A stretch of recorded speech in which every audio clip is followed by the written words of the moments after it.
Hi guys, మేమైతే monthly reset కోసం డీమార్ట్ అయితే వచ్చేసాం. ఇది హుడీలో ఉంటుంది, మాకు చాలా దగ్గర, అందుకే ఎప్పుడు ఈ డీమార్ట్కే వస్తుంటాం. ఇక్కడ వచ్చి మేము ఆల్మోస్ట్ మంత్ ఎండే వస్తాం డీమార్ట్కి. ఎందుకంటే దానికి ఒక సీక్రెట్ ఉంది. ఏంటంటే మనకి డీమార్ట్లో మొదలే ఆఫర్స్ చాలా ఎక్కువ ఉంటాయి, బట్ మంత్ ఎండ్ మీరు వెళ్ళి చూడండి, ఆఫ్టర్ 25th ఇంకా ఎక్కువ ఉంటుంది. మోర్ బై 1 గెట్ 1 అండ్ 20% నుంచి ఆల్మోస్ట్ 40% వరకు ఆఫర్స్ అయితే ఉంటుంది. మేమైతే ఇక్కడ పిజ్జా తినడానికి వచ్చేసాం. డీమార్ట్లోనే ఉంటుంది. నాకు one of my favourite pizza ఇది. చాలా తక్కువ కాస్టే, బట్ టేస్ట్ అయితే చాలా బాగుంటుంది. పన్నీర్ పిజ్జా మేమైతే ఎప్పుడు ఆర్డర్ పెట్టుకునేది. Only veg pizzas only available ఉంటుంది ఇక్కడైతే నా కొడుకు వాయిస్ వినేసింది.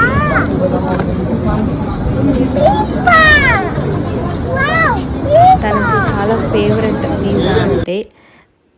ఇంకా మేము 1 పిజ్జా తీసుకొని ముగ్గురైతే షేర్ చేసుకున్నాం. అదే మోర్ దెన్ ఎనఫ్. ఎందుకంటే మళ్ళీ బేబీ వామిటింగ్ చేస్తాడు బయట ఫుడ్ ఎక్కువ అయితే అని మాకు భయం. మేమైతే ఏం కొన్నాము అని లాస్ట్లో అయితే పెడతాను. కానీ ఈ మంత్ అయితే మాకు చాలా తక్కువే అయింది బిల్లు. ఎందుకంటే లాస్ట్ మంత్ ఎక్కువ కొనేసాం, రూమర్స్కి భయపడి, లాక్డౌన్ అది ఇది అన్నారు కాబట్టి. If you like our videos, please subscribe and stay tuned for the other videos. మాకు బిల్ అయితే 2654 అయింది. Thank you for watching.